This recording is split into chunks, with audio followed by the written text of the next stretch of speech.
Vamos a contar con la presencia de la maestra María del Carmen Nava Polina, quien es politóloga por el Instituto Tecnológico Autónomo de México, cuenta con especialidad en aplicación teórica y estadística para la creación de modelos teóricos en ciencia política por la Washington University en San Luis y ha realizado estudios en el Instituto de Investigaciones Jurídicas de la UNAM. Actualmente es comisionada ciudadana del Instituto de Transparencia, Acceso a la Información Pública, Protección de Datos Personales y Rendición de Cuentas de la Ciudad de México.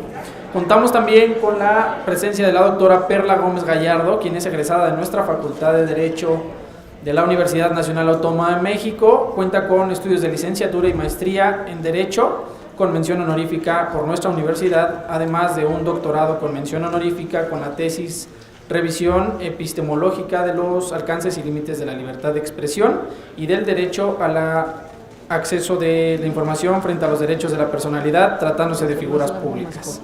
Las líneas de investigación que ha mantenido son transparencia y acceso a la información pública, libertad de expresión y filosofía del derecho y ética pública.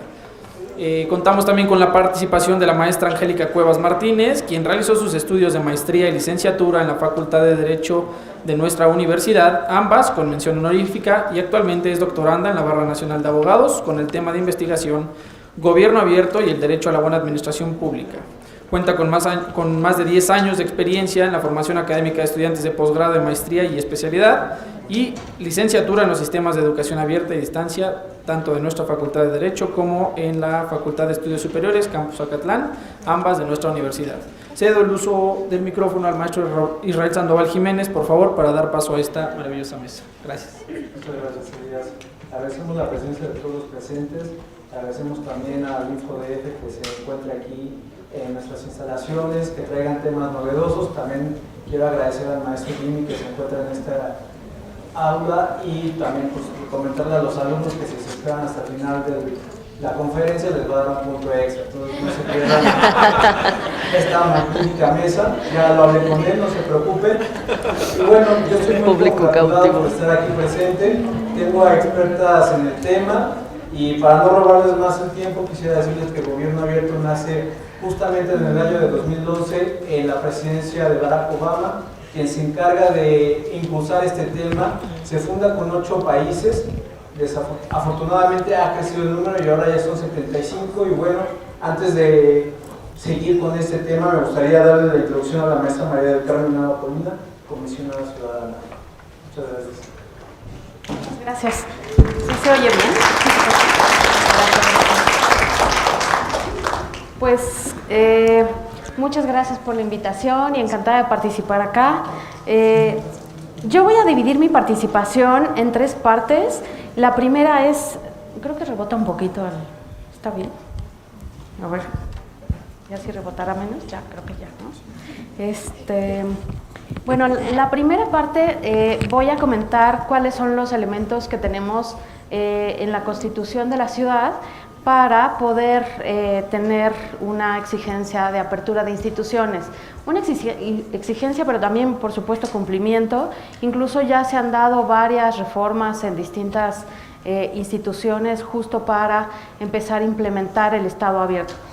La segunda es cuáles son los retos en materia de justicia abierta, sobre todo para aprovechar justo el estar aquí en esta Facultad de Derecho.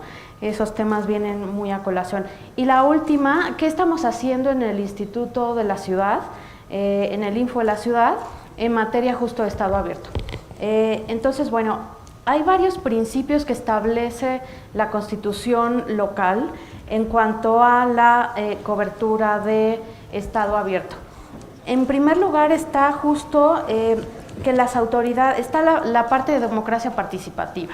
Las autoridades de la ciudad y las alcaldías establecerán procedimientos y formas de gobierno abierto que garanticen la participación social efectiva, amplia, directa, equitativa, democrática y accesible en el proceso de planeación, elaboración, aprobación, gestión, evaluación y control de planes, programas, políticas y presupuestos públicos. Esto lo establece en el artículo 26. El siguiente recuento que hago es en términos de parlamento abierto, que establece, tenemos también una constitución local de avanzada, porque a nivel país la obligación del Congreso local de cumplir con los principios de Parlamento abierto está establecido justo en el artículo 29. ¿Cuáles son los beneficios de generar apertura en las instituciones? Al final lo que se busca es un mejor entendimiento del funcionamiento público de las instituciones. Se requiere también incorporar, no solo tener una participación dinámica ciudadana, sino también incorporarla en la toma de decisiones. Al final también, ¿a qué ayuda la apertura? A la rendición de cuentas, a la fiscalización, a la visibilidad del funcionamiento de las instituciones y de sus procesos completos, ¿no? Y con ello, lo que contribuye también el Estado abierto es a combatir la corrupción. Ya ustedes lo estuvieron viendo y rebotando distintas ideas en la primera mesa, cómo se vincula el acceso a la información, la transparencia en el combate a la corrupción, y en ese sentido también la apertura del Estado va de la mano con el combate a la corrupción.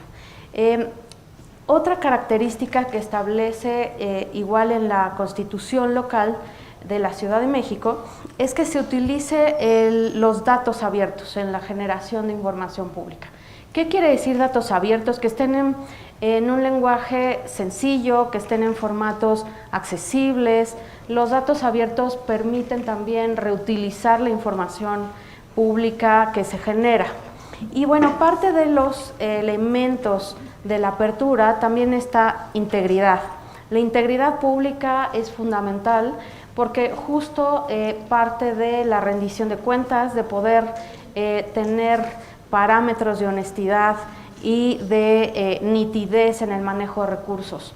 Eso es tema toral dentro del Estado abierto.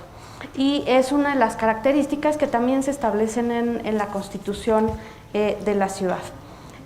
¿Por qué es indispensable al final, estando en la Facultad de Derecho de la Universidad Nacional Autónoma de México, el conocimiento de Estado abierto? Ya lo han ido permeando en sus distintos modificaciones y enriquecimientos de los programas de estudio, los temas de transparencia, de acceso a la información, y yendo hacia el Estado abierto tiene una utilidad fundamental porque justo no es suficiente generar buenos resultados en el desempeño público y en las instituciones, sino también es indispensable dar una difusión adecuada y en un lenguaje muy sencillo de lo que se trabaja en el servicio público. Y en ese sentido, y lo quiero vincular con la parte de justicia abierta, ¿qué esperamos de las instituciones de justicia abierta? Ahí, un poco vinculando con lo que trabajamos en el Info de la Ciudad de México, ahora modificamos el reglamento interior de nuestro funcionamiento para tener un área especializada, como se refirió en un principio en la inauguración de este evento, para acoplar y cubrir las necesidades y el impulso de Estado abierto. ¿Qué implica esto? La generación de debate, la incorporación de inteligencia pública, justo de la academia, de especialistas, para poder aportar con propuestas muy concretas en la mejora de instituciones. Y el Poder Judicial, por supuesto, no es la excepción. Y también quisiera resaltar en ese sentido que la Ciudad de México tiene otro elemento de avanzada, porque a diferencia de a nivel nacional, se hizo una reforma a la Ley de Transparencia, donde se establece que las sentencias tienen que ser todas públicas. A nivel nacional y federal, solo son públicas las que se muestren interés público. Entonces, eso no recae en la obligación de que todo lo que se genera en las instituciones del sistema de justicia sean públicas. Y en cambio, en la capital del país sí hay esa disposición. Entonces, tenemos ese gran reto de que podamos encontrar toda esa información en los sitios web adecuados de las instituciones públicas y poder hacer uso de ella. y sobre todo, insisto, uno de los elementos de la apertura y sobre todo en materia de justicia es la utilización del lenguaje muy sencillo de a quién nos estamos dirigiendo, en lenguaje ciudadano, y que esté la información completa en los sitios web. Y bueno, quisiera referir justo lo que comentaba de la reforma que se dio en el reglamento del Info de la ciudad, donde establecemos que Justicia Abierta es un modelo de gestión de la administración e impartición de justicia que informa con rasgos específicos, como ética, como memoria, con oportunidad, exhaustividad y datos abiertos sobre la totalidad de procesos y actividades. Esto es, también la gestación y la generación de memoria implica, como lo han referido en las mesas, sobre todo en la primera mesa, la generación de archivos. Si no tenemos una gestión documental de toda la toma de decisiones públicas y convertidas en un archivo que tenga una adecuada catalogación, no se va a poder generar el acceso a la información y mucho menos vamos a hablar de instituciones que son abiertas. Y en ese sentido, las instituciones que están relacionadas con la impartición de justicia tienen que ir muy de la mano. Estuvimos hace como un mes en el Sistema Nacional de Transparencia y comentaba el titular del Archivo General de la Nación que en el caso de la Ciudad de México somos el peor lugar en materia de archivos. Entonces, sí tenemos un gran reto para poder justo documentar institucionalmente todo el funcionamiento de las decisiones públicas y poder tener acceso a esa documentación. Y en ese sentido, bueno, la memoria archivística, la memoria documental es indispensable también justo para la apertura de instituciones. Y bueno, aquí doy un par de datos que también generamos en el Info de la ciudad, un espacio que se pretende ser para debatir, para proponer entre justo la inteligencia pública, entre la academia, el servicio público, sociedad civil, que denominamos espacios abiertos. Y la primera mesa que realizamos fue justo en materia de justicia abierta. Y ahí sociedad civil como X Justicia, México Evalúa, presentaron y buenas prácticas que también han observado a nivel país, que pudieran retomar las instituciones de la ciudad para justo tener una cascada de generación de buenas prácticas. Pero bueno, parte del diagnóstico que presentaban ahí es que tenemos una baja confianza en los jueces, según justo la encuesta del ENVIPE, con el 60% de desconfianza en las actividades de jueces. Entonces, viéndolo justo en positivo, porque además es nuestra labor, tenemos toda una ventana de oportunidad para poder generar apertura y legitimidad en el trabajo en materia de justicia. Otro dato que se generaba ahí es que las solicitudes de información que se reciben a nivel país, solamente el 2% se relacionan con en materia de justicia. Entonces también tenemos ahí la gran necesidad de poder ser usuarios de la información y exigentes, sobre todo ustedes como futuros abogados o especialistas en distintas ramas del derecho, en poder ser usuarios de la información en materia de las instituciones de justicia. Entonces, insisto, pues ahí hay todo un nicho. No sé aquí entre los estudiantes si tienen, las y los estudiantes, si han hecho solicitudes de acceso a la información en materia para conocer cómo funcionan las instituciones judiciales. ¿Alguien? ¿Si quieren levantar la mano? Nadie, bueno, los invitamos, ¿no? Las invitamos a hacer, no, y de verdad es que, o sea, parte de la dinámica justo del Open Government y que México fue país fundador de esta dinámica internacional de apertura de los gobiernos, es que se requiere en usuarios de la información, y no solo usuarios, sino también traductores y difusores de la información que llegan a utilizar. Es decir, todos tenemos la responsabilidad de generar cultura ciudadana, de fortalecer y utilizar las herramientas democráticas, en beneficio de la mejora institucional. Y creo que en el área de todas las instituciones públicas y sobre todo si estamos en la Facultad de Derecho, tienen una gran ventana de oportunidad para poder ser promotores democráticos y de apertura a través del uso del acceso a la información. Entonces, sí los invitaría a generar solicitudes de información al respecto, ¿no? Y bueno, ya lo fui tejiendo un poco de cómo está la situación a nivel de la Constitución de la ciudad, cuáles son los retos a nivel de instituciones de justicia, del acceso a la información y qué hemos hecho en el Instituto de la ciudad también. En ese sentido, pues hemos sido, insisto, pioneras y pioneros a nivel país porque no existe otro organismo garante que tiene un área específica que abarque Estado abierto. Hay varias con gobierno abierto y con muy buenas prácticas del impulso de gobierno abierto a través de organismos garantes de transparencia, pero no de Estado abierto. Y en ese sentido, también parte de los logros que se han realizado por el Instituto de la Ciudad es justo la firma de convenios.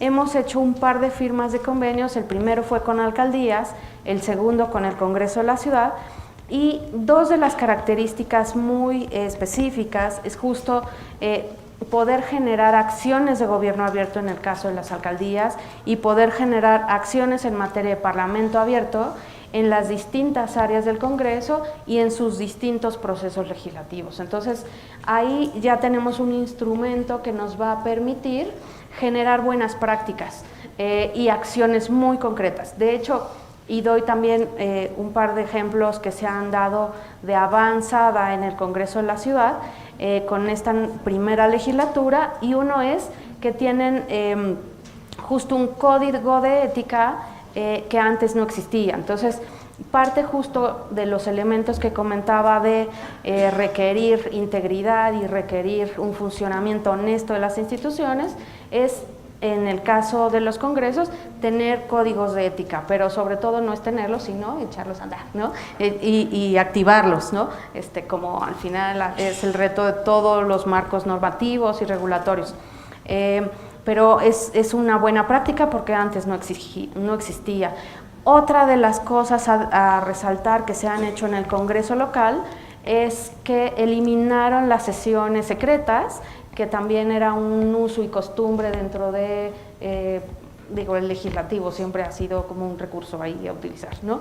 Pues ahora ya no se puede, entonces ya todas las sesiones tienen que ser públicas y en ese sentido, como son públicas, tendrían que generar la documental correspondiente, las versiones estenográficas, y porque son obligaciones tal cual en materia de transparencia con las que tienen que cumplir el Congreso. Entonces, al ser públicas ya nos da una seguridad de poder exigir que esa información no solo exista, sino que esté inmersa y plasmada y actualizada en los sitios web, ¿no? Entonces, creo que en ese sentido tenemos avances en materia justo de Parlamento abierto.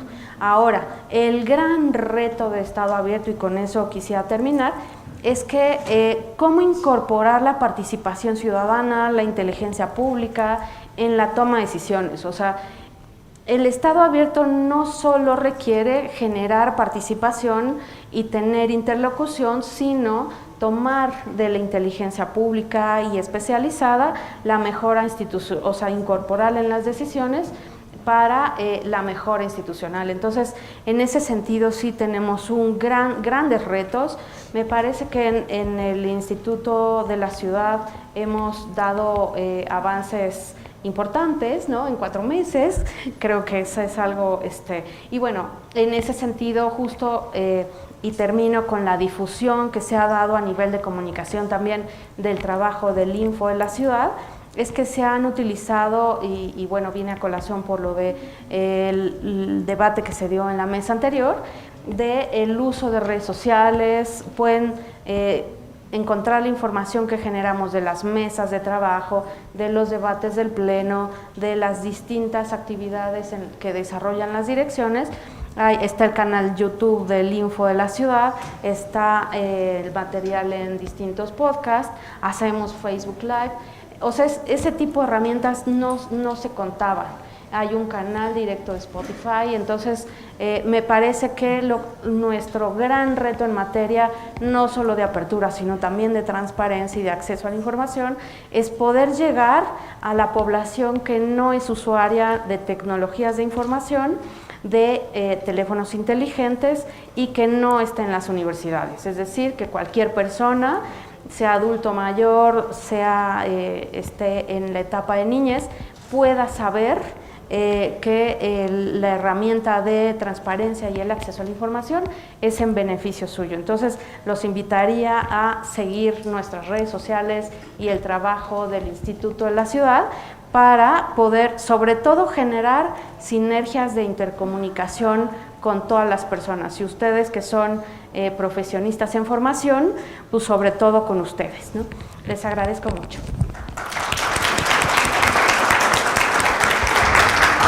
Agradeciendo las palabras de la maestra María del Carmen Nava Polina, nos comenta cosas muy interesantes, por ejemplo, justicia abierta, el tema de las sentencias que deben hacerse públicas. Sin embargo, hay que recordar que hay algunos casos que estén todavía no resueltos, tienen que guardarse un momento para que se puedan dar a conocer, y aquellas versiones que sean públicas se deben de proteger los datos personales de las mismas sentencias. Esa parte es la información reservada que se tiene en los procesos, sobre todo también en los temas de corrupción, pues se debe cuidar también esa parte hasta que se resuelva el mismo asunto. Para no distraernos más, voy a pedir que la doctora Perla Gómez Gallardo nos platique un poco más sobre este tema. Muchas gracias, doctora. Gracias, buenos días a todas y a todos. Antes que nada, agradecer la iniciativa, agradecer la compañía de destacadas maestras, maestros de la Facultad de Derecho, reconocer el trabajo que viene haciendo el InfoDF en la materia, porque uno de los grandes temas que siempre se tiene por los órganos garantes no solo es el resolver los recursos de revisión, sino generar de manera permanente la capacitación y la discusión en foros de estas características. Yo me centraría en el tema de Estado abierto, en el contexto primero de dónde estamos. Es una materia incipiente considerando que la definición de obligaciones para los abogados viene desde el siglo V y en cambio el derecho de acceso a la información viene en ordenanzas de 1777 y en México viene en una inserción constitucional de 1977. O sea, estamos hablando que es una materia que requiere no solamente su difusión, sino el trabajo de todas las aristas que incluye el derecho de la información, porque desde ahí no es lo mismo decir derecho de la información que derecho a la información. Y en este caso, la arista de gobiernos abiertos que viene con el Open Government, que ya se decía también de los antecedentes norteamericanos, también ejercicios que se han dado en Argentina, en Chile principalmente, pero entremos a los contextos y a los que son los retos de lo que implica la disciplina de la transparencia, el acceso a la información. Ya en las mesas anteriores se trató temas de protección de datos personales, se decía, y pues sí es lamentable, el aspecto de archivos administrativos, que no es lo mismo que archivos históricos, como también esta triada necesaria del derecho de acceso, protección de datos y archivos, llega desfasada. Y no solo llega desfasada, sino que ya incluso tenemos leyes generales que no necesariamente reportan avances, sino ya traen, antes de que se haga ejercicio pleno del derecho, retrocesos. Entonces, yo diría y parafrasearía a un querido maestro de la facultad, Ernesto Gutiérrez y González, que tiene su libro de Derecho Administrativo y Derecho Administrativo al estilo mexicano, que hay que hablar del derecho de la información al estilo mexicano. Y al estilo mexicano vemos pues que hay una situación donde de repente viene una legislitis, pero no necesariamente hay eficacia. Y en el caso del derecho de acceso a la información pública, se vendió inicialmente como combate a corrupción, situación que obviamente todos sabemos y por los índices que se han evaluado, no sucedió. ¿Qué sí sucedió? se dieron aspectos de transparencia, se dieron aspectos de vinculación directa sin intermediarios a la información que posee el gobierno, pero no necesariamente se cerró el círculo de que a mayor transparencia hubiera menos corrupción. Llegamos al punto que teníamos la cínica transparencia, y a la fecha lo tenemos. Podemos ver que hay en Compranet ventas de USBs en un estado de la República donde los adquirieron a 4,000 pesos cada USB. Pero no se preocupen, buscaron dos posturas, otros se las vendían en 6 y en 8,000 pesos, compraron el más barato. O sea, sí vemos cómo ya tenemos de manera directa el cómo acceder a la información, pero no necesariamente vino aparejada de rendición de cuentas. Que a la fecha, más allá de la retórica, y hay que revisarlo con mucho detalle, cada Plan Nacional de Desarrollo es un reto de lo que plantean de país a los siguientes 6 años, más ustedes jóvenes universitarios, porque pues van a llegar al momento en que ya aprendieron derecho y terminando la carrera van a tener que volver a estudiar desde la Constitución, porque estamos en unos cambios estructurales que no sabemos todavía hasta dónde van a permear. Entonces nos obliga a una capacitación permanente. En el caso de la transparencia y el acceso a la información, se procuró llegar a través de una ley general que es concurrente en competencias, pero no necesariamente es la mejor. Había leyes locales mejores y hay un centralismo exacerbado de concentración hacia el Ejecutivo de diversas facultades. Y no estoy hablando del sexenio actual o el pasado, estamos hablando de reformas desde 1995. Que abrieron ya un escenario bastante interesante en materia de concentración de poder, centralismos, paternalismos y pareciera papá mayor en materia de derechos humanos, de transparencia electoral y los hijitos que son todos los órganos garantes locales, cuando hay un federalismo. Entonces, ahí es donde hay que empezar a entrar a la parte crítica. En materia de transparencia y acceso a la información, no se logró el combate a corrupción. En materia de protección de datos personales, apenas tenemos la ley de protección de datos personales en posesión de sujetos obligados y la que es en posesión de particulares, que a la fecha es incipiente. Y hay que empezar a hablar de la responsabilidad objetiva del Estado por permitir que particulares lucren con los datos y pareciera que es zona libre, cuando hay cláusulas naturales. O sea, sí hay que entrar a la teoría básica del derecho aplicada a disciplinas específicas y no se obstaculiza, por el contrario, fortalece el nivel de vulnerabilidad que tenemos de nuestros datos personales. Y archivos administrativos, me decían jocosamente en Campeche, oye, ¿dónde guardan su archivo? Ahí donde siempre se inunda. Donde siempre se inunda. Nadie está obligado a lo imposible. No, pues quiero acceso a la información. ¿Qué cree? Hay una galera del SAT donde nada más lo avientan. Vamos a ver dónde cayó la caja. La mejor manera de perder la información. Y no hay una cultura de la conservación, bueno, ni siquiera hay una cultura de cómo desechar los archivos. Pueden retomar hasta revivir alguna bacteria de otro siglo porque entraron y chuparon el dedo, no se chupen el dedo, para revisar documentos que pueden tener bacterias. O sea, hay todo un reto, nada más de hablar de transparencia y acceso a la información. Pero hablemos también del gobierno abierto. Y el gobierno abierto es más allá, es una arista. El gobierno abierto no solamente es la transparencia del Ejecutivo, es la transparencia de todos los entes del Estado, los 3 poderes y los autónomos, que por algo son muy incómodos, porque para eso están, para hacer contrapeso en materia especializada.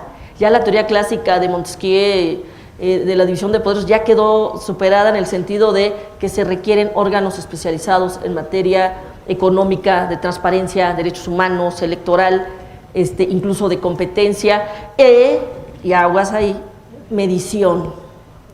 ¿Con qué se salieron en los sexenios anteriores? No, pues hay que medir, ya se acabaron los pobres. Sino pues se murieron, se desaparecieron, tronaron un anillo, ¿qué pasó ahí, no? Ahí la cuestión es, simplemente cambiaron la fórmula. Acuérdense que hay las mentiras, las mentirotas y la estadística. Y la estadística es el arte de mentir con estilo. Entonces yo puedo generar indicadores, mediciones correctas pero falsas. En la lógica lo diríamos así. Y vemos de repente que nos miden y no sabemos bajo qué intereses nos miden, qué consecuencias tienen y si hay un rigor metodológico a lo que se mide. Pero lo más grave cuando se mide es que de ahí se toman decisiones. Y si está mal planteado, por eso el INEGI tuvo que lograr su autonomía, porque llegó a un absurdo de hacer una fórmula donde una familia que ganara 20 pesos más, toda la familia en un mes ya salía de la pobreza extrema, ya no había paupérrimos. A ese nivel se ha abusado también de instituciones. Entonces, hablar de gobierno abierto es hablar de un mecanismo, y lo viene en la Agenda 2030, que es de la ONU, es una innovación que se está dando de ninguna persona queda atrás, es una frase emblemática de esta nueva tendencia internacional, y la CEPAL, que también está llevando la dirección en este sentido, que incluye la transparencia, la rendición de cuentas, la participación ciudadana y las tecnologías de la información. Entonces, entrando a transparencia, cuidado, puede haber la cínica transparencia. Sí es real que México tenía el primer lugar del mundo en los más altos salarios de funcionarios, altos. Porque recuerden, presidente 230, 220, de repente, ¡fum!, 50, 20, 10, y personas que por 1,800 pesos están haciendo un trabajo excepcional en el servicio público. Porque ser burócrata en México no es ser corrupto, también hay que tener cuidado cómo se descalifica la labor de servidores públicos. El Estado somos todas y todos, en muchas funciones sustantivas y profesionalizantes. Qué pena que nada más a rajatablas, ¡ay, cortamos y aquí! No, grado de responsabilidad, perfil del puesto, profesionalización, y entonces sí, hagamos las distinciones de cuánto debe ganarse en el servicio público. Y la otra, riesgos. Recuerden, retiraron por un criterio de austeridad hace 2 sexenios escoltas a procuradores que fueron asesinados en conferencias de universidades o corriendo en el Parque Hundido. O sea, también hay que tener prudencia y saber los riesgos que implica el encargo.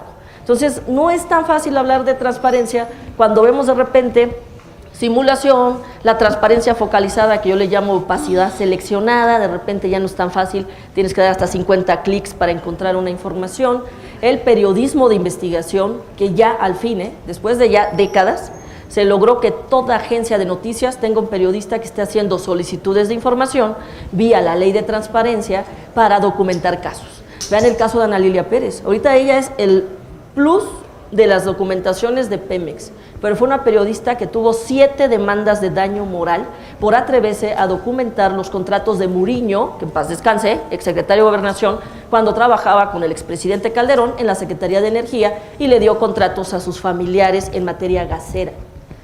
La periodista fue absuelta gracias a que su fuente no la reveló, pero era fuente pública en copia certificada. O sea, vean la diferencia de litigar usando la transparencia a cuando tienen que, como quiere el presidente de la República, que se revelen fuentes. Prohibición constitucional y de estándares en materia de derechos humanos. Entonces, vean los retos en materia de transparencia. En materia de rendición de cuentas, impunidad. Recuerden, si el derecho me cuesta más barato incumplirlo que cumplirlo, lo voy a incumplir. O sea, hay un tema donde espontáneamente cumplimos la ley, pero hay otras donde si me genera más carga, me abstengo. Y en muchos casos nos amanecemos, y aquí se ha planteado y se han hecho preguntas de cuántos de ustedes conocen o no la materia. La materia de acceso debería darse desde la materia de civismo en secundaria, porque es un derecho que empodera otros derechos. Es un derecho que se tendría que dar a los ingenieros, a los contadores, en los mercados. O sea, no es un tema exclusivo de comunicadores y abogados. Pero es cierto que es incipiente y no se ha desarrollado lo suficiente, y muchas veces se amanecen ya sin un derecho que no extrañan porque nunca lo ejercieron. A ese nivel tenemos los retos en materia de transparencia. En rendición de cuentas les digo la impunidad. ¿De qué me sirve saber que pasan las cosas de manera escandalosa si no toman medidas para que se corrija? Eso genera frustración, eso genera que se abstengan y ya no hay una coparticipación. Y en el caso de participación ciudadana, el currículum oculto, el arribismo, el oportunismo y la oposidad de ciertas organizaciones de la sociedad civil que llegan a empoderarse de ciertos derechos, se hacen ellos el club de Toby y ahí ya no entra nadie. Hay que hablar de transparencia de la sociedad civil, porque también hay mercenarios de la sociedad civil que pegan para que les paguen con proyectos y que prefieren que no se solucionen los problemas, porque si no, ¿de qué viven? Entonces, cuidado. También hay que hablar ya de los actores fácticos que tienen incidencia en política pública, pero que no rinden cuentas. Y que finalmente hay que destacar aquel otro sector que sí les importa, que sí están trabajando y que se legitima justo a través de la transparencia. Y tecnologías de información. ¿Cuántos decían, bueno, es que no, todo debía ser vía el SIS y ahora el Infomex y tenemos plataformas? Sí, muy bien, vámonos al municipio más alejados de Oaxaca, donde lo que no tienen es electricidad y agua. Pensemos en que la transparencia lo que necesita y el acceso a la información es empoderar a las personas en situación de vulnerabilidad. No hay personas vulnerables, las ponemos en situación de vulnerabilidad. Y en estos casos el acceso a la información no ha permeado. Todavía ni siquiera llegamos al 32% de acceso a las redes concentrados en capitales de la República. Por ello, no puede dejarse de dar la transparencia, la difusión y el acceso a través de mecanismos presenciales y verbales. Porque si no sabes leer y escribir, a poco te voy a negar el derecho a hacer una solicitud porque no sabes plantearla. O sea, tenemos Méxicos de todos los años. Hay estados de la República donde alguien puede morir porque no llegó la vacuna o no llegó la penicilina. Entonces no estamos en el 2019 hoy todos. Puede haber entidades que están hasta en 1800 y tantos porque no tienen acceso a lo básico. Y de ahí es ver estas realidades. Entonces, ¿para qué nos sirve un gobierno abierto? Y ustedes, porque ustedes son privilegiados, igual que lo fuimos todos los que estuvimos en una institución pública.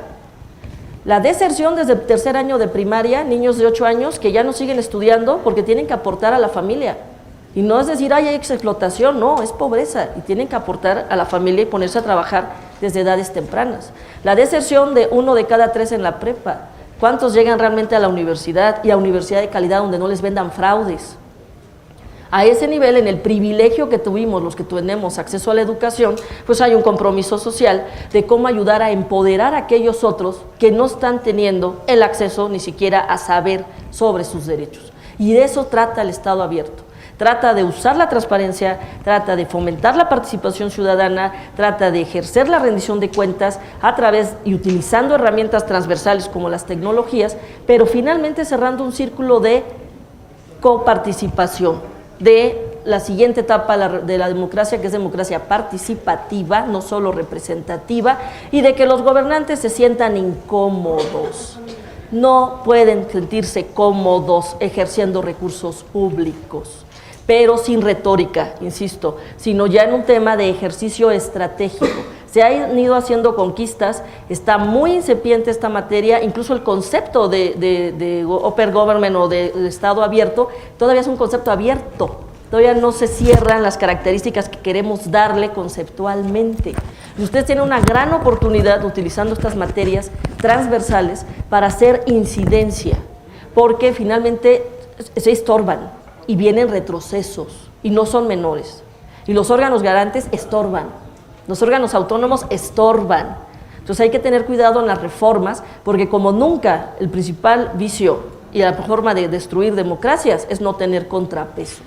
Provengan de donde provengan, y así transparencia no solo ejecutivo, judicial, parlamentarios, en este caso los legislativos, pero también medición, pero no medición oportunista, medición que permita tomar decisiones y métricas que no sean tampoco indicadores a modo, sino que sean una forma de hacer un diagnóstico para saber cómo corregir, cómo conservar, cómo fortalecer institucionalmente, pero si se dan cuenta, como nunca estamos en momentos interesantes, diría la maldición china, ojalá te toque vivir momentos interesantes, también interesante, a nivel internacional, a nivel nacional, a nivel local. Retomemos y quédense con la idea Agenda 2030. Vean, en este caso hay 17 puntos sobre lo que implica el Estado abierto, pero hay muchísima visión donde ya no es ortodoxo, ya son nuevos retos, nuevas formas de ejercicio del derecho, pero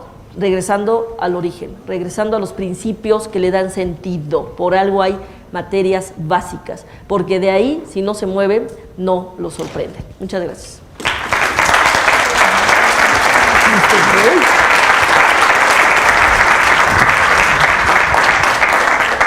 Agradecemos la participación de la doctora Perla Gómez Gallardo. Nos hace un recorrido histórico por varios sucesos que ha vivido el país.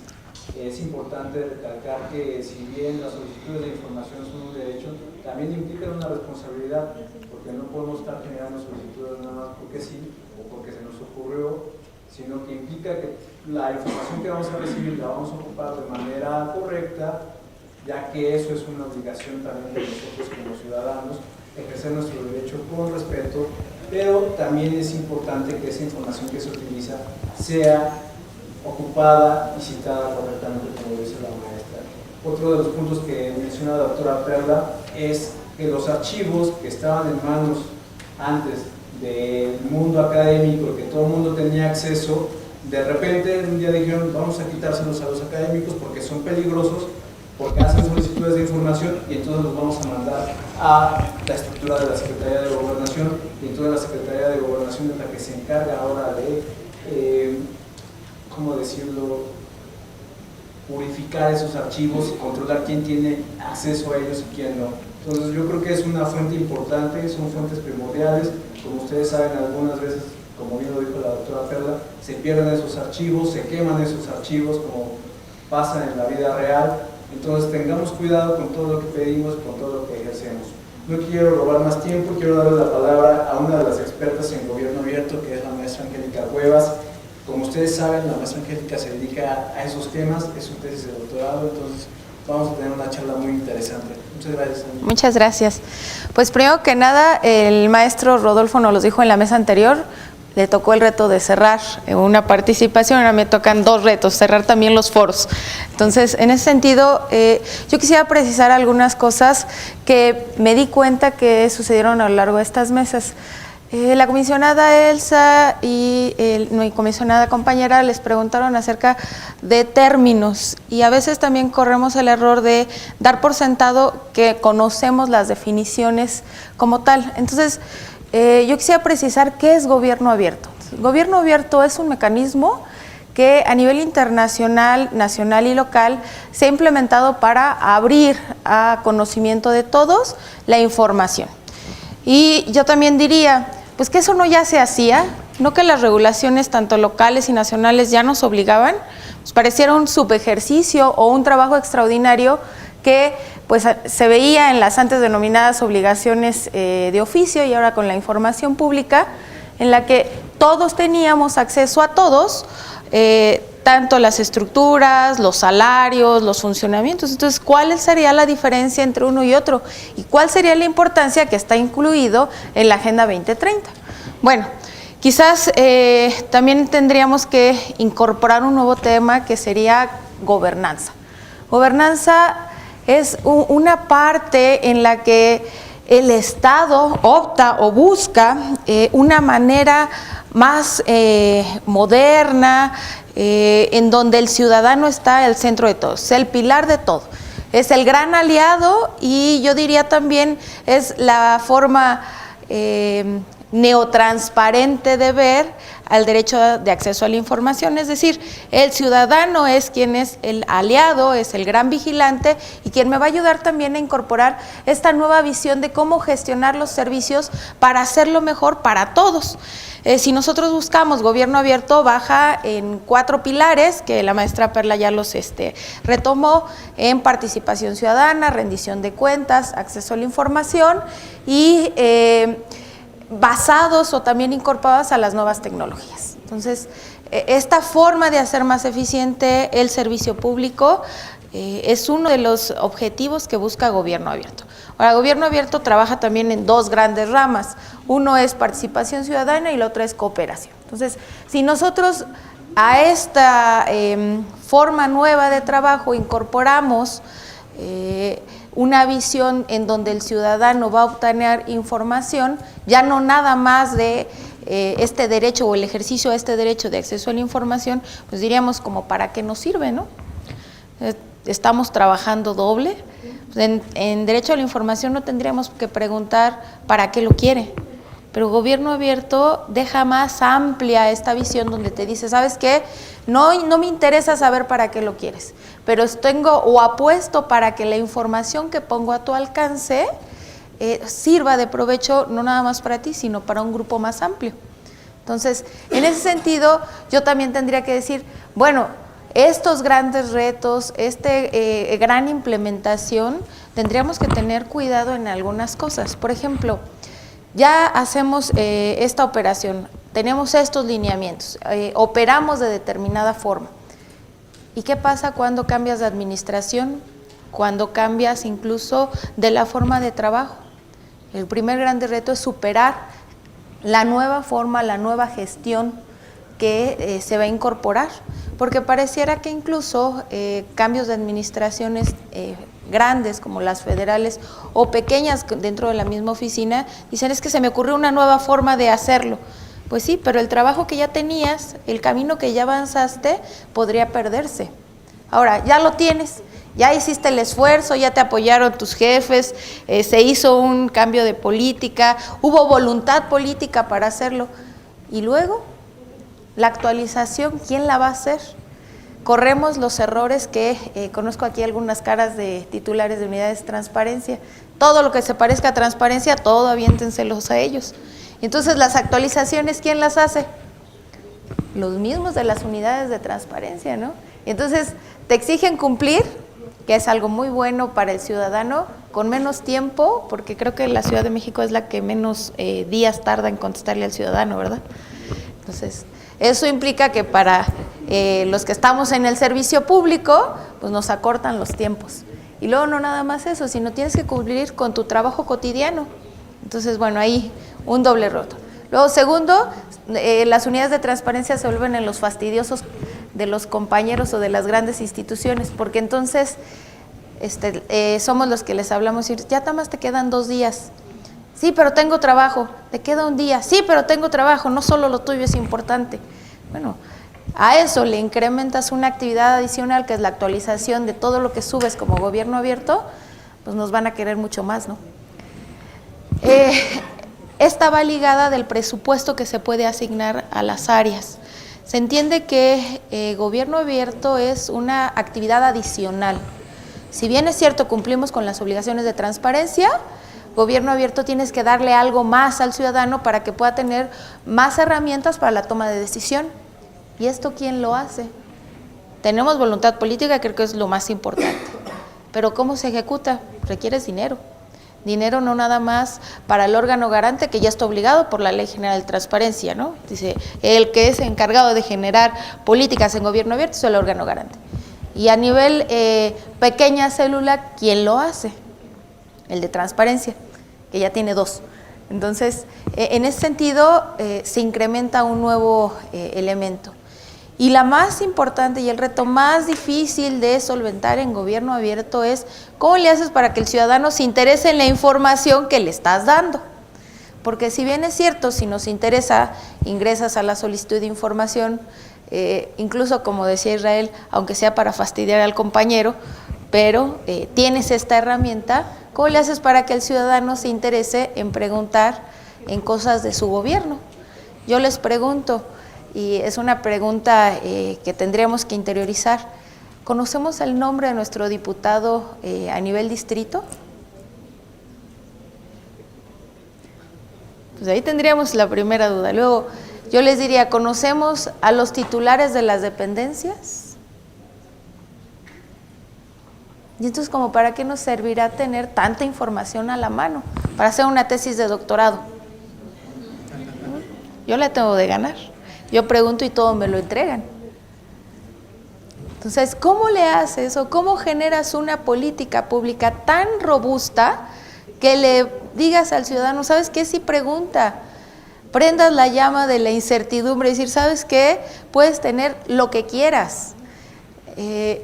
Ese tránsito en la ejecución y entre el incentivar al ciudadano es el gran reto de los órganos garantes, porque la bolita se las cargaron a ustedes. Y tú, ¿sabes qué? Órgano garante, a ver cómo le haces para que nuestros alumnos de la Facultad de Derecho se interesen en preguntar. Preguntar no solamente un tema, diríamos, único y personal, como por ejemplo la trayectoria académica del comisionado presidente, sino preguntar cuál es la política pública que implementa para romper la resistencia que tienen, por ejemplo, órganos garantes, porque se vuelven también sujetos obligados. Entonces, ¿cómo le haces para que entonces rompas el dicho de en casa del herrero asadón de palo? Entonces, siempre en este ir y venir, yo dirían los neoconstitucionalistas, pasamos de un Estado de Derecho a un Estado constitucional de derecho, se supondría que estamos en esa consolidación y vamos a un Estado democrático de derecho. Muy bien, y en materia de transparencia, ¿sí? La base es este acceso a la información y diremos la parte de neotransparencia es gobierno abierto. ¿Cómo le haces para consolidarlo de suerte tal que no requieras un mecanismo de consulta, sino que tengas a la vista todo y todo te pueda servir? Ahora las nuevas tecnologías, y este es el principio que hace la pinza, considero yo, es que puedes a lo mejor desde una app hacer servicio público. A lo mejor desde irte a ahorrar, bueno, alguna ocasión vas a tramitar placas, ya no va a ir a las oficinas de CEMOVI y preguntar los requisitos, sino entras a la página y de manera inmediata tendrían que decírtelo. Pero a lo mejor encontrar una app que te permita ya no llevar las copias, sino incorporarlas al sistema, para que cuando tú vayas a la oficina, nada más te entreguen las nuevas, los nuevos metales, ¿no? Bueno, a eso aludimos. Ahora, la Agenda 2030 parece muy sonada para discursos académicos, pero yo les preguntaría, ¿conocen la Agenda 2030? Parte de este ejercicio de gobierno abierto pone a su disposición en cualquier dispositivo para que la conozcan y se den cuenta que esta formación sistémica de grandes estructuras permiten que el ciudadano sea capaz de exigir, de decirle, ¿sabes qué? Ya ni siquiera te tengo que decir, se te olvidó darme tu informe, tendría que estar. Yo ya no te tengo que exigir porque es obligación tener todo a la mano y proporcionarlos a la ciudadanía. No me queda más que agradecer y pues sí, invitarlos a que busquen en redes todo aquello que les digan sus maestros, dúdenlo, googleenlos. Los que no tienen prohibidos el teléfono en ese momento, porque eso también es gobierno abierto. Buscar información y corroborar lo que te dicen tus maestros, corroborar lo que te dicen tus autoridades, incluso el de tránsito que te detiene, que te dice, es que el reglamento dice, y ves que su reglamento es pasado y que entonces no tiene vigencia, para eso te sirve. Son herramientas para tener una vida cotidiana mejor, para exigirle al gobierno mejores servicios y en el caso de nuestros compañeros unidades de transparencia, pues yo les diría, más trabajo sí, pero es mejor que exista este derecho a que no exista.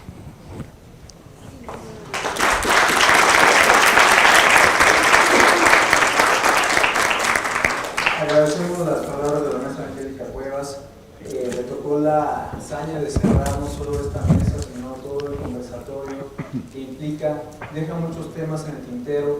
Y yo, más que cerrar, quisiera preguntar si ustedes tienen alguna cuestión que hacerle a nuestras invitadas, temas que les guste preguntar o nada, quejas, sugerencias, invitaciones. Si les parece, vamos a hacer dos preguntas y quien guste contestarla la responde. ¿Cómo se podría implementar la herramienta de gobierno abierto en la academia? ¿Cuánto tiempo tardaría? Por favor, Gracias. Aquí está un tema, justo la apertura en la academia, sobre todo de universidades públicas. En 2017 se dio justo en el evento de las Américas de la Alianza por el Gobierno Abierto, que fue en Buenos Aires, unas mesas especializadas académicas. Y parte de los temas que se abordaron fueron justo las universidades abiertas. Entonces, aquí tenemos todo un debate sobre la investigación que se costea con recursos públicos, si tendría que ser abierta las bases de datos, la investigación en sí misma, por supuesto que esté en disposición, como lo comentaban aquí, esa información en los distintos portales institucionales. Entonces, por supuesto que la generación de ideas y de inteligencia académica especializada tendría que ser pública en los portales institucionales y universitarios. Entonces, aquí sí hay todo un tema y claro, está mezclado con la generación de derechos de autor y demás. Entonces, sí hay todo un tema, o sea, es todo un tema, pero bueno, al final hay que dar el debate y me parece que sí son, sobre todo en materia de gobierno abierto, ha habido poco debate en esto, tanto en la transparencia en el ámbito académico como en la transparencia, por ejemplo, en partidos políticos, que bueno, es otro contexto, ¿no? Pero sí es muy importante como dar esos pasos. En el caso de universidades, si se dan cuenta, se hace muy espontáneo. Mucha de la gran difusión de foros, etcétera, más allá de la transparencia como fiscalización de que cuánto gana el funcionario y demás, sí los otros retos de rendición de cuentas, porque nos dignifica. Cuando vean todo lo que hacemos y lo que realmente se retribuye, se hace patria en las universidades. O sea, sí es un tema de decir que se conozca, que se difunda, pero más allá de una fiscalización está la otra gran... O sea, acuérdense que las universidades no solo son generar el conocimiento, sino la difusión, la investigación, la cultura. Entonces, sí hay muy buenos ejercicios de universidades, sí hay muchos retos en todos los tipos de universidades, ya hay casos de investigación que alertan sobre lo que hay que corregir y lo que hay que evitar en malas prácticas que se han dado en algunas situaciones, pero viene la otra parte más noble, que es justo el cómo apropiar las universidades públicas a la sociedad, es la más espontánea, que vivan y entren a los espacios universitarios, porque finalmente es un bien de las naciones, es un bien útil para toda la sociedad y ya se hace, o sea, difusión de foros, investigación, academia, etcétera, pero sí es digamos, podría ser un buen laboratorio de cómo empoderar no solo a los estudiantes, sino a la sociedad a la que nos debemos a través de nuestros grandes ejes que implica la universidad. Bueno, también en academia, por lo menos aquí en la Facultad de Derecho, la instrucción de nuestro señor director es apertura. Entonces, cosa que se solicite, esta administración ha dicho todo, pero yo también pongo un poco el ejemplo de tesis UNAM. Si ustedes se buscan en tesis UNAM, son muy pocas las tesis que no permiten la difusión. Ahora, sí tendría que ser un tema colaborativo en el sentido de gobierno abierto, y algunas investigaciones se prestan para reformas que a veces luego los legisladores revisan, ¿no? Entonces, ahí entra un poco de duda, no, pues es que se están robando las ideas, todo, bueno, pero también lo que tú produces respecto de lo que educaste puede servir al país, pues sí, entonces que el legislador lo adopte. Entonces, creo que la doctora Perla tiene razón, el reto es cómo haces para que la ciudadanía entre a la universidad y respire y sienta el ambiente universitario, ¿no? La segunda pregunta es, ¿qué efectos tangibles ha provocado las políticas de gobierno abierto en la Ciudad de México?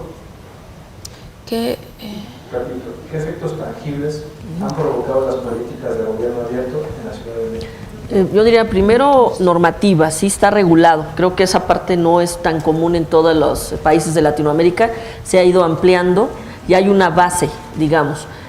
Por otro lado, sí ya es más de implementación, difusión, y la comisionada lo dirá mejor, porque el InfoDef es pionero en generar orgánicamente ya estructura, que eso sí hay que decirlo, no nada más es que quede en la retórica, sino que haya estructura operativa del órgano garante que fomente justo el que se implemente esto.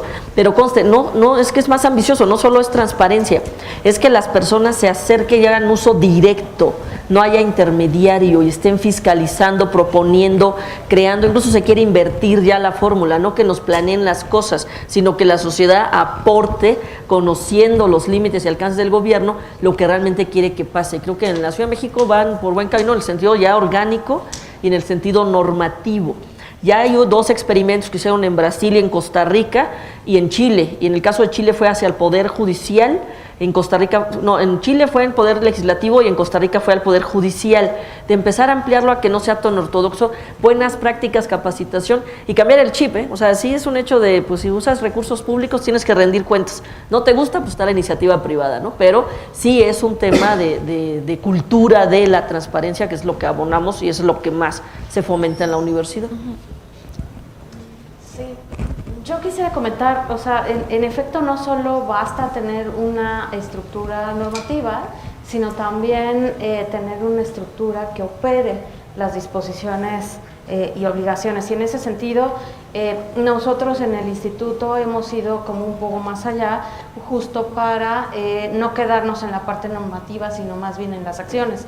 Y hay un ejemplo muy concreto que hemos venido implementando, sobre todo con niños, niñas y niños, y es para el fomento de valores de honestidad, de integridad, de transparencia a través de cuentos, de cuentacuentos. Entonces ya se empezó justo con la jornada de transparencia que la organizó el comisionado Rodrigo en Azcapotzalco, recién en Benito Juárez, también en colación con el Día del Niño. Entonces ya hemos llegado, bueno, venimos al final empezando, ¿no? Pero cerca de 300 niños, niñas y niños con este tipo de cultura a través de cuentos, ¿no? Y de valores ciudadanos. Entonces, justo de los retos es, y lo comentaba en mi participación, es llegar no solo al público que ya y a los ciudadanos que saben que la herramienta de acceso a la información existe, sino a la población que desconoce por completo el uso de esta herramienta. Insisto, como adultos mayores, es parte del interés que también tenemos en el instituto y que estamos en la parte de planeación del Plan DAI, que es donde se aterriza justo las líneas de políticas públicas que vamos a desarrollar durante este año en materia de acceso a la información. Y creo que aquí también es parte del ejercicio de apertura que tenemos que incorporar, y lo hemos venido haciendo con sociedad civil. En efecto, en el ámbito de sociedad civil como en el ámbito del servicio público, de la academia, hay muy buenas prácticas y otras que son muy mejorables, incluso a desarrollar. Pero hay un compromiso de organizaciones muy importantes, sobre todo justo en población de situación de vulnerabilidad, como el artículo 19, que ha desarrollado distintas prácticas en el caso de Chiapas, con mujeres en Chiapas, con mujeres en Tabasco, con mujeres en Oaxaca, para poder fortalecer a comunidades en materia del uso de acceso a la información para procurar tener una mejor salud, mejores apoyos económicos, mejores apoyos sociales. En fin, el chiste es que parte de los retos es incorporar esos ejercicios y utilizarlos a nivel de la Ciudad de México.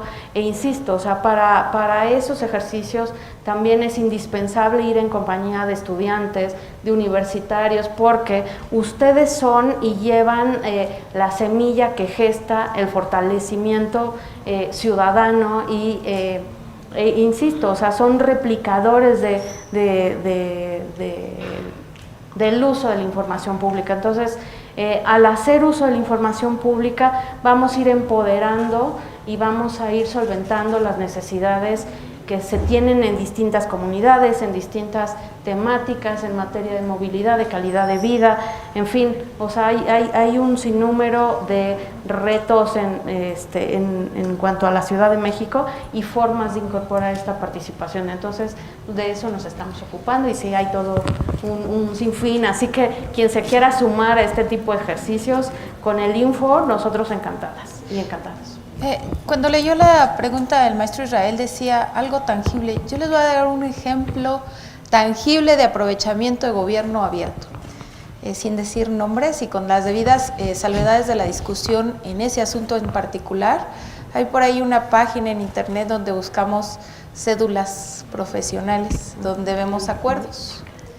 Es una persona moral con carácter de lucro. Y entonces, ¿de qué se basa esa información? ¿De dónde la sacó? De datos abiertos, de gobierno abierto. Entonces, en ese sentido, también hay que ver que gobierno abierto puede incluso tener un beneficio personal de lucro para la persona que sabe utilizarlo, porque en realidad se te da toda la información y la parte en la que tú la manejas, la administras, la modificas y la haces más digerible. En esa parte se agarran estas personas morales y pueden obtener incluso un lucro. Entonces, ahí podemos ver que el gobierno abierto pues, no nada más es una cuestión de buena voluntad, sino incluso una cuestión lucrativa, ¿no? Jóvenes, agradecemos su presencia, agradecemos también a las autoridades del InfoDF, al maestro Julio César, al maestro Rodrigo, al maestro Nava, a todos los que están aquí. También agradecemos al doctor Raúl Contreras Bustamante y al doctor Víctor Garay Garzón por el préstamo de estas instalaciones. Muchas gracias y que tengan un buen día.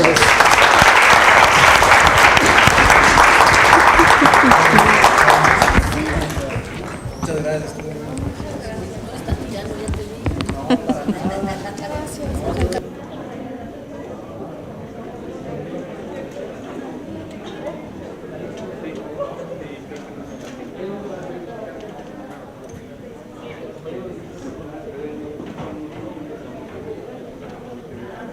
Bueno,